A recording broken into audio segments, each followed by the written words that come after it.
Hello guys, welcome back to your YouTube channel S K M study a way of success. मैं हूं आपका educator Shivam Mishra. एक चीज और, इसका जो पीडीएफ है Telegram channel S K M study मिल जाएगा, link in the description box. और अगर बैच ज्वाइन करना है तो गूगल प्ले स्टोर से S K M study app को डाउनलोड करिए, जाइए ज्वाइन करिए S K M study batch को, ठीक है ना। अच्छा, एक चीज और है, थोड़ा सा एक दो दिन क्लास की डिले रहने वाली है क्योंकि मैं थोड़ा सा एग्जाम में व्यस्त रहने वाला हूँ। तो यार इसलिए क्लासेस नहीं आ पाएगी आपका, मे भी हो सकता है कल या परसों, ठीक है ना। बाकी ये सबसे इम्पोर्टेंट वाले आपके क्या हैं, टॉपिक हैं, आप इसे तैयार कर लीजिएगा जो कि आपके एग्जाम में आएंगे ही आएंगे, 100% आती हैं। और ये बायोलॉजी का सबसे मोस्ट इम्पोर्टेंट वाला टॉपिक है, नर जनन तंत्र। नर जनन तंत्र हम सबसे पहले आपको माइंड मैप के द्वारा बताएंगे क्योंकि मोस्ट इम्पोर्टेंट टॉपिक है। अगर इस टॉपिक की बात करें तो सर ये 5 अंकों का आता है पेपर में। कितने नंबर का आता है? 5 नंबर का आता है। अगर कभी-कभी इसका चित्र बनाने के लिए आता है, तो ये एक सबसे मोस्ट इम्पोर्टेंट टॉपिक है मानव जनन का, ठीक है ना? चैप्टर नंबर 2, नर जनन तंत्र यानी कि मेल रिप्रोडक्टिव सिस्टम। मैं डिटेल में आपको समझाऊँगा। उससे पहले काम करना है आपको कि आपको चैनल को सब्सक्राइब करना है। बेल आइकन प्रेस कर लीजिए ताकि नोटिफ़िकेशन पहुँचती रहे। और आप लोग जमकर मेहनत करो भाई, जितना आप मेहनत करेंगे, उतना ही जीवन में आप आगे बढ़ेंगे। अगर आप मेहनत आज नहीं कर रहे हैं, तो कल को तैयार रहिए फेस करने के लिए, लोगों को फेस करने के लिए, अपने आप को फेस करने के लिए, चीज़ों से। जैसे हम आज मेहनत नहीं करते, बाद में हमें वो चीज़ भुगतना पड़ता है। जैसे आज समय है आपको पढ़ाई करने के लिए, आप पढ़ाई नहीं कर रहे हैं, बल्कि कहीं और मन भटका रहे हैं, तो आप बर्बाद हो जाएँगे सर। आप भरोसा तोड़ रहे हैं, भरोसा किसी का भी हो सकता है, तोड़िएगा मत। खुद का एक्सपीरियंस मैं बता रहा हूँ, अगर आप भरोसा तोड़ेंगे ना सर, तो बहुत पछताएँगे। गुरुजी खुद का एक्सपीरियंस क्या? अगर आपके माँ-बाप आपको बोल रहे हैं बार-बार से कि इस मोबाइल का उपयोग पढ़ाई में करिए ना, हम तो कच्चा बादाम में करेंगे। तो आप क्या कर रहे हैं? ट्रस्ट तोड़ रहे हैं किसी का। उसके बाद आप सुधरेंगे, नो डाउट, मिलेगा मौका सुधरने का, लेकिन तब तक आप बर्बाद हो चुके हैं, मतलब कि खत्म हो जाएँगे आप तब तक। फिर सुधरेंगे, लेकिन तब आपको क्या मिलेगा? वक़्त मिलेगा। किसके लिए वक़्त मिलेगा? सुधरने के लिए। लगेगा, सुधरेंगे लेकिन वक़्त लगेगा। फिर पढ़ेंगे, लेकिन इतना पढ़ना पड़ेगा ना तो बुद्धि खराब हो जाएगा। ठीक है ना? तो चलिए सर जी, सबसे पहले हम बात करते हैं माइंड मैप की। तो अगर हम लोग नर जनतंत्र, मेल रिप्रोडक्टिव सिस्टम की बात करें तो ये 2 भागों में बाँटा गया है। पहला क्या होता है? प्राइमरी रिप्रोडक्टिव सिस्टम और दूसरा होता है सेकेंडरी रिप्रोडक्टिव सिस्टम, यानी कि प्राथमिक जनन अंग, और दूसरा क्या है? द्वितीयक जनन अंग।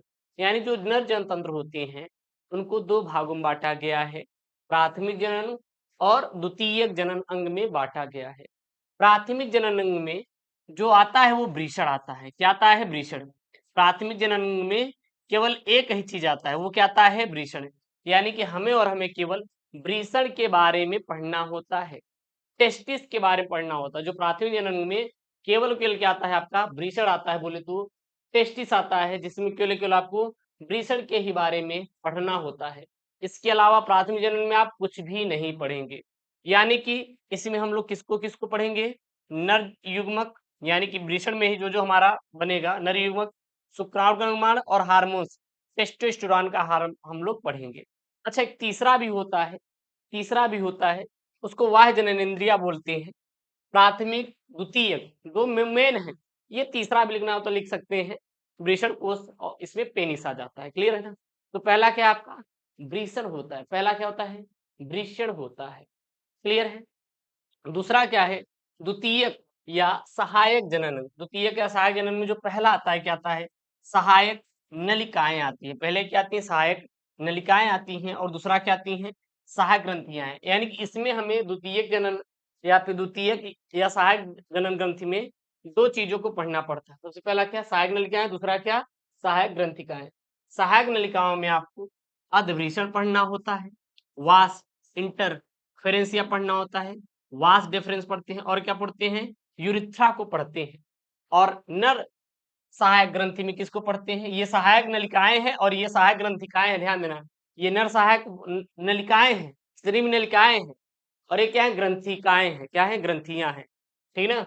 सेमिनल वेसिकल यानी शुक्राशय को पढ़ेंगे, प्रोस्टेट ग्रंथ यानी कि पूरस्थ ग्रंथ को पढ़ेंगे, और काउपर यानी कि बल्बो यूरथल ग्रंथ को पढ़ेंगे। तो ये हमारे 2 भागों में बांटा गया है। तीसरा भाग क्या होता है? बाह्य जननेंद्रिया, जो हम लोग देखते हैं।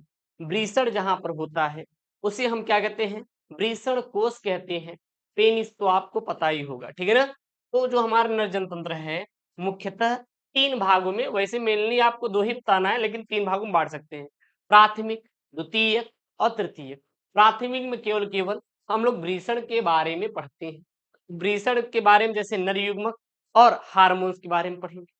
और द्वितीयक या सहायक में मतलब जो हेल्प कर रहे हैं किसको, वृषण को ग्रोथ करने में, क्योंकि भैया वृषण में ही हमारा क्या होता है, टेस्टोस्टेरोन। मेन टेस्टोस्टेरोन का ही कार्य है, शुक्राणु का ही कार्य है वृषण ही है। अब वृषण को ग्रोथ में हेल्प कौन करते हैं, सहायक नलिकाएं और सहायक ग्रंथिकाएं हेल्प करती हैं। सहायक नलिकाएं जैसे अधिवृषण हो गया, वास इंटरफेरेंसिया हो गया, वास डिफरेंस हो गया, और क्या हो गया, यूरिथ्रा हो गया। वहीं पर सहायक ग्रंथिकाओं में हमारे 3 होते हैं, सेमिनल वेसिकल होता है, प्रोस्टेट ग्रंथि होता है, काउपर वल्वोयूथ्रल ग्रंथि इसके अंतर्गत आती है, ठीक ना। और यहाँ पर आपका फिगर, अगर आपको फिगर बनाना है तो आप इसको फिगर बना लीजिएगा, कोई दिक्कत नहीं है। ये आपका क्या है, ये पूरा पूरा पेनिस है। 2 जोड़ी वृषण पाया जाता है, ये क्या है, वृषण है। फिर वृषण के अंदर अधिवृषण, शुक्रवाहिका, वृषण जालिका और वृषण पालिकाएं आती हैं। और वृषण को जो यहाँ पे जोड़ता है, आप निकालता है, शुक्र वाहक होता है, मूत्र मार्ग है। तो आप फिगर बना सकते हैं। बाकी आपका है, और ये आपका 2D है, क्या है, 2D है, ये 2D है, ठीक है ना।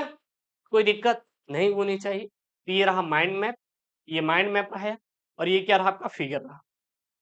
फिगर बनाना सीख लीजिए क्योंकि इंपॉर्टेंट होता है, पेपर में आता है आपके, 5 अंकों का आता है चित्र बनाने के लिए, 5 अंकों का। ये क्या है आपका, ये आपका डायग्राम है, क्या है, डायग्राम है। ये बात आप याद रखिएगा, ठीक है ना। सबसे पहला हम लोग पढ़ते हैं, सबसे पहला हम लोग किसको पढ़ेंगे, बहुत बढ़िया सर, हम लोग पढ़ेंगे प्राथमिक जनन अंग के बारे में। किसके बारे में पढ़ेंगे, प्राथमिक जनन अंग के बारे में। सर ये प्राथमिक जनन अंग होता क्या है, किसे कहते हैं, वृषण पुरुष का प्राथमिक जनन अंग होता है। जो वृषण होता है पुरुष का क्या होता है सर, प्राथमिक जनन अंग होता है। सर ये वृषण होते क्या है, तो एक जोड़ी होते हैं उदर गुहा से बाहर वृषण कोश में स्थित होते हैं। यह एक जोड़ी होती है जो कि उदर गुहा से बाहर कहाँ पर होते हैं, वृषण कोश के अंदर स्थित होती है। क्लियर है। वृषण अनेक कुंडलित नलिकाओं से बने होते हैं जिन्हें शुक्रजन नलिकाएं कहते हैं। ये किससे बने होते हैं, अनेक कुंडलित नलिकाओं से बने होते हैं जिन्हें शुक्रजन नलिकाएं कहते हैं। और शुक्रजन नलिकाओं में शुक्राणु का क्या होता है, निर्माण होता है। शुक्राणु का निर्माण कहाँ पर होता है, शुक्रजन नलिकाओं में होता है। वृषण किससे मिलकर बने होते हैं, यह हमें हमारे कुंडलित नलिकाओं से मिलकर बने होते हैं जिन्हें शुक्रजन नलिकाएं कहते हैं। शुक्रजन नलिकाएं वृषण जालक में जाकर खुलती हैं, और वृषण जालक से 16 से 20 पतली पतली शुक्रवाहिकाएं निकलकर एपिडिडाइमस में खुलती हैं। वृषण शुक्र शुक्राणु निर्माण का क्या करता है, कार्य करता है। जो वृषण होता है हमारा शुक्राणु निर्माण यानी स्पर्म का क्या करता है, कार्य करता है। ये विशेषकर टेस्टोस्टेरोन हार्मोन का निर्माण करते हैं, जो जनन में क्या करते हैं, सहायक होता है यानी कि हेल्प करता है, ठीक है। उसके बाद है शुक्रवाहिनी। शुक्रवाहिनी क्या होता है आपका, हाँ सॉरी ये यहाँ पे अगला क्या है, सहायक जनन अंग। अब सहायक जनन में आपके सहायक नलिकाएं और क्या आती है, सहायक ग्रंथियाएं आती हैं। तो सबसे पहला यहाँ पे सहायक नलिकाएं। सर ये एक सहायक नलिकाएं क्या होती हैं, ये निम्नलिखित प्रकार की होती हैं। सबसे पहला होता है एपिडिडाइमिस। एपिडिडाइमिस क्या होता है, यह लगभग 6 मीटर लंबी, पतली और अत्यधिक कुंडलित नलिका होती है जो वृषण के अग्र पश्च और भीतरी भाग से क्या रहती है, ढके रहती है। और एपिडिडाइमिस में शुक्राणु संग्रहित एवं क्या होते हैं, परिपक्व होते हैं। दूसरा आता है शुक्रवाहिनी। एपिडाइमिस में एक शुक्रवाहिनी निकलकर वक्षण नाल से होती हुई उदर गुहा में क्या करती है, प्रवेश करती है। और शुक्रवाहिनी मूत्रवाहिनी के साथ फंदा बनाकर मूत्र मार्ग में क्या, अदर भाग में खुलती है। दूसरा है स्खलन वाहिनी। शुक्राशय से 2 छोटी पतले भित्ति वाली वाहिनियां प्रोस्टेट ग्रंथि से होकर मूत्र मार्ग खुलती है, और इन्हें क्या कहते हैं, स्खलन वाहिनियां कहते हैं। अगला होता है पेनिस। तो यह मैथुन अंग है और मूत्रमार्ग मूत्र वीर दोनों हेतु क्या करता है, मार्ग का मार्ग प्रदान करता है। अगला है भैया सहायक जनन ग्रंथिकाएं। सर सहायक जनन ग्रंथिकाएं क्या होती हैं, जरा ध्यान दीजिएगा। इन ग्रंथियों का श्रावण जनन प्रक्रिया में सहायक करना होता है, यानी इन ग्रंथियों का जो श्रावण होता है जनन प्रक्रिया को, जनन प्रोसेस को क्या करता है, हेल्प करना होता है। सबसे पहला होता है शुक्राशय। सर ये शुक्राशय क्या होता है, तो ये एक जोड़ी द्विपालित थैलीनुमा रचना है। इसकी भित्ति ग्रंथिल होती है। कैसी होती है इसकी भित्ति, ग्रंथिल होती है, इसमें चिपचिपा द्रव स्रावित होता है, जो वीर्य का क्या बनाता है, मुख्य भाग बनाता है। यह शुक्राणु का पोषण एवं संरक्षण का क्या करता है, कार्य करता है। दूसरा है प्रोस्टेट ग्रंथि। सर प्रोस्टेट ग्रंथि क्या होती है? यह ग्रंथि मूत्र मार्ग के अधर भाग के चारों ओर स्थित होती है तथा कई पिंडों की बनी होती है और इस ग्रंथि से हल्का अम्लीय तरल क्या होता है, स्रावित होता है। अगला है शुक्राशय व प्रोस्टेट के स्राव मिलकर सेमिनल प्लाज्मा कहलाते हैं और यह शुक्राणु के साथ मिलकर क्या बनाते हैं, वीर्य का निर्माण करते हैं। और लास्ट वाला जो है अपना काउपर ग्रंथि। सर ये काउपर ग्रंथियां क्या होती है, किसे कहते हैं? तो इन्हें बल्बोयूरेथ्रल ग्रंथि भी कहते हैं। और काउपर्स ग्रंथि मैथुन से पहले एक क्षारी एवं चिकने द्रव का स्रावण करते हैं। यह मूत्र मार्ग की अम्लीयता को समाप्त करता है और योनि मार्ग में पहुंचकर मैथुन को क्या करता है, सुगम बनाता है, पेंट्रेशन को क्या करता है, सुगम बनाने का कार्य करता है। ये रहा अपना किसके बारे में भैया, ये अपना निर्जन तंत्र के बारे में रहा। और ये पेपर में भर भर के प्रश्न यहाँ से खूब आते हैं, ध्यान दीजिएगा। कभी कभी यही पूछ लिया जाता है, यहाँ पे देखेंगे तो ये जो है यहाँ पे ये जो है अपना क्या है, वृषण कोश होता है। क्या कहते हैं इसको? वृषण कोश कहते हैं। और ये अपना क्या होता है, ये वृषण होता है, ठीक है ना।